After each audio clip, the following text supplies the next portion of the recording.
വിശദമായ വാർത്തകളിലേക്കാണ്. ഇടുക്കി വണ്ടിപ്പെരിയാർ ഗ്രാമ്പിൽ ഇറങ്ങിയ കടുവയെ മയക്കുവെടിവെച്ചു. കഴിഞ്ഞ ദിവസം ഗ്രാമ്പിലെ ജനവാസ മേഖലയിൽ ഭീതി വിതച്ച കടുവയാണ് മയക്കുവെടിവെച്ചത്. കടുവയെ ചികിത്സയ്ക്കായി കൊണ്ടുപോകും. വിവരങ്ങളുമായി ബിനീഷ് ആന്റണി ചേരുന്നു. ബിനീഷ്, ഗ്രാമ്പിലെ ജനവാസ മേഖലയിലടക്കം നിരവധി ദിവസങ്ങളായി ഭീതി വിതച്ച കടുവയാണ് ഏറ്റവും ഒടുവിൽ മയക്കുവെടിവെച്ചത്. കടുവയെ ഇനി ചികിത്സയ്ക്കായി കൊണ്ടുപോകും. മറ്റു വിവരങ്ങൾ എങ്ങനെയാണ്? വൃന്ദ, കടുവയുടെ ദൗത്യം പൂർത്തീകരിച്ചു വനവകുപ്പ്. ഏതായാലും കടുവയെ ഇപ്പോൾ തേക്കടിയിലേക്ക് കൊണ്ടുപോയിക്കൊണ്ടിരിക്കുകയാണ്.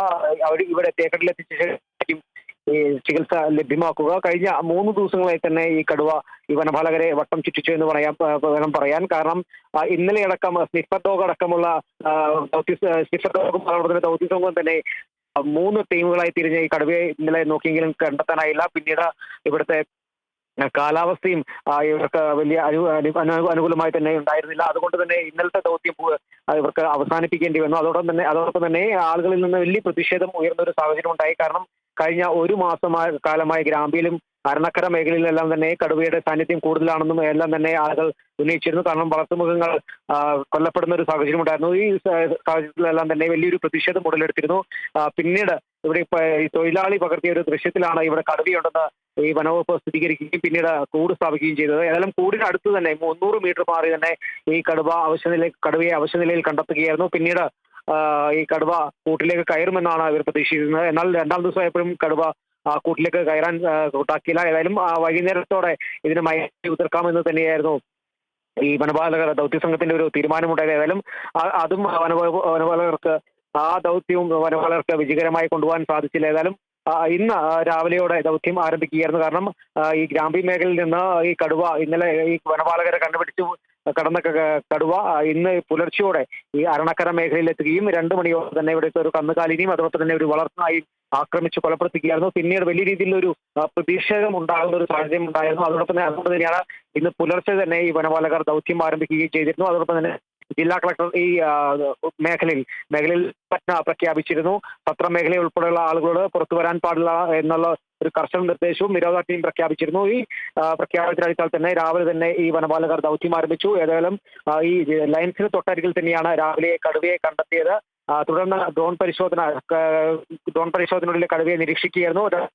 ആരോഗ്യസ്ഥിതിയും അതോടൊപ്പം തന്നെ കടുവ എവിടെയെങ്കിലും മാറുന്നുണ്ടോ എന്നുള്ള ഒരു കൃത്യമായ ഒരു നിരീക്ഷണം വനപാലകരുടെ പക്കൽ നിന്നുണ്ടായി. ഏതായാലും കടുവയെ ജനവാസ മേഖലയിൽ നിന്ന് മാറ്റി തേയിലത്തോട്ടത്തിന് ശേഷമാണ് ആദ്യത്തെ മയക്കുവെടി 11:15 ഉതിർക്കുന്നത്. ഏതായാലും കടുവ മയങ്ങി എന്ന ഒരു നിഗമനത്തോടെ ഈ കടുവയുടെ അടുത്തേക്ക് എത്തിയ ദൗത്യ സംഘത്തിന് നേരെ കടുവ വീണ്ടും ചാടുകയായിരുന്നു. വീണ്ടും കടുവ വെടിയുതിർക്കുകയായിരുന്നു. വീണ്ടും കടുവ മയങ്ങിയതോടെയാണ് ആ കടുവയെ ഇപ്പോൾ വലയിലാക്കി വാഹനത്തിലെ കൂട്ടിലാക്കി ശേഷം നേരെ തേക്കടിയിലേക്ക് കൊണ്ടുപോയിക്കൊണ്ടിരിക്കുന്നത്. തേക്കടിയിലെത്തിച്ച ശേഷമായിരിക്കും ഈ കടുവയുടെ പിൻകാലിന് ഏറ്റ ഗുരുതര ചികിത്സ ലഭ്യമാക്കുന്നതോടൊപ്പം തന്നെ കടുവയുടെ ആരോഗ്യസ്ഥിതിയും പൂർണ്ണമായി പരിശോധിക്കേണ്ടതായിട്ടുണ്ട്. അതുകൊണ്ട് തന്നെയാണ് കൃത്യമായി തേക്കടിയിലെത്തിച്ച ഈ കടുവയ്ക്ക് പരിശോധന നൽകാൻ തന്നെ ഒരു വനവകുപ്പിന് ഒരു തീരുമാനമുണ്ടായിരിക്കുന്നത്. അതനുസരിച്ചാണ് ഇപ്പോൾ വനവകുപ്പിന്റെ ദൗത്യ സംഘം തേക്കടിയിലേക്ക് പോയിക്കൊണ്ടിരിക്കുന്നത്. എന്താ ഗിരീഷ്, വനവകുപ്പിന്റെ നിരീക്ഷണത്തിലെല്ലാം തന്നെ കടുവ അവശനിലയിലായിരുന്നു. പക്ഷേ നമുക്ക് ഈ വനംവകുപ്പ് ഉദ്യോഗസ്ഥരുടെ നേരെ ഈ ഒരു കടുവ ചാടുന്നതടക്കം ഉണ്ടാകുന്ന ഒരു സംഭവം ഉണ്ടായിരിക്കുന്നു. നിലവിൽ ഇപ്പോഴും ഈ അവശനിലയിലാണോ? ഒപ്പം തന്നെ ഈ ഒരു പ്രദേശത്തെ ജനങ്ങളുടെ ആശങ്ക പൂർണ്ണമായും ഒഴിഞ്ഞു എന്ന് നമുക്ക് വിശ്വസിക്കാമോ?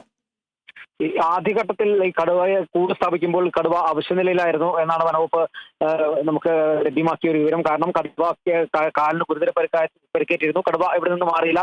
ആ കൂടിന് 300 മീറ്റർ മാറിയായിരുന്നു ഈ കടുവ കിടന്നിരുന്നത്. രാത്രിയും നിരീക്ഷണം ആദ്യ ദിവസം തന്നെ രാത്രിയും ഡ്രോൺ നിരീക്ഷണം ശക്തമാക്കിയിരുന്നു. പിറ്റേന്ന് ദിവസമായിരുന്നു കടുവയുടെ വീണ്ടും ഈ ഡ്രോൺ ഉപയോഗിച്ച് പരിശോധന നടത്തി. ഈ പരിശോധനയിൽ വൈകുന്നേരത്തോടെ ഈ കടുവയ്ക്ക് ചികിത്സ ലഭ്യമാക്കേണ്ട അതുകൊണ്ട് ചികിത്സ കേന്ദ്രമായി ലഭ്യമാക്കേണ്ടതുണ്ടെന്ന് തന്നെയാണ് വനവകുപ്പ് നൽകിയൊരു വിവരം. അതനുസരിച്ച് തന്നെ വൈകുന്നേരവും ഈ മയക്കുവെടി വെക്കാൻ യോജ്യമായ ഒരു സ്ഥലം കണ്ടെത്തി മയക്കുവെടി വെക്കാൻ തന്നെയായിരുന്നു ഈ വനവകുപ്പിന്റെ ഒരു തീരുമാനമുണ്ടായത്. എന്നാൽ ആ ശ്രമവും പരാജയകരമായി. അതുകൊണ്ട് തന്നെയാണ് പിറ്റേ ദിവസം ഈ കടുവയെ അതേ സ്ഥലത്ത് വീണ്ടും സ്പോട്ട് ചെയ്യാൻ നോക്കിയപ്പോഴാണ് അടുത്ത് നിന്ന് കടുവയെ കാണാതായത്. അപ്പോൾ തന്നെ വനവകുപ്പിന്റെ സ്നിഫർ ഡോഗ് അടക്കം തേക്കടിൽ നിന്ന് സ്നിഫർ ഡോഗ് അടക്കമുള്ള സംഘങ്ങൾ ഇവിടെ എത്തുകയും അതോടൊപ്പം 50 പേരടങ്ങുന്ന സംഘം 3 ടീമുകളായി കടുവയ്ക്കായി തിരച്ചിൽ നടത്തുകയും ചെയ്തു. ഏതായാലും ഇന്നലെ ഈ കടുവ ഇവിടെ നിന്ന് മാറിയതോടെ കടുവയുടെ ആരോഗ്യസ്ഥിതിയിൽ വലിയൊരു മെച്ചപ്പെട്ടിട്ടുണ്ട് എന്ന് തന്നെയാണ് ഈ വനവകുപ്പ് ഇന്നലെ നമ്മളോട് പ്രതികരിച്ചത്. അതുകൊണ്ട് തന്നെയാണ് വനവകുപ്പ് ഇന്നലെ ഈ കടുവയ്ക്കായുള്ള തിരച്ചിൽ നടത്തിയത്. കടുവ വനത്തിലേക്ക് കടന്നിട്ടുണ്ടായി എന്നായിരുന്നു വൈകുന്നേരങ്ങളിൽ ഈ വനപാലക സംഘം നമ്മളെ അറിയിച്ചത്. ഏതായാലും ഇന്ന് പുലർച്ചെയോടെയാണ് 2 മണിയോടെയാണ് ഈ ഗ്രാമ്പി മേഖലയിൽ നിന്നും അരണക്കാര മേഖലയിലേക്ക് കടുവയെത്തുന്നു. ഇവിടെയുള്ള വളർത്തുമൃഗങ്ങളെ ആക്രമിച്ച് കൊലപ്പെടുത്തുന്നു. ഇതെല്ലാം തന്നെ കടുവയുടെ ആരോഗ്യസ്ഥിതിയിൽ കുഴപ്പമില്ല എന്ന് തന്നെയാണ് വനവകുപ്പ് ഉള്ളത്. അതുകൊണ്ട് തന്നെയാണ് ഈ കടുവയെ മയക്കുവെടിവെച്ച് പിടികൂടി ഈ കടുവയുടെ പിൻകാലിന് ചികിത്സ ലഭ്യമാക്കേണ്ടതായിട്ടുണ്ട് എന്നുള്ളൊരു നിഗമനത്തിലെത്തുകയും ഈ മയക്കുവെടിവെച്ച് പിടികൂടി ഇപ്പോൾ തേക്കടിയിലേക്ക് എത്തിച്ചുകൊണ്ടിരിക്കുന്നതും.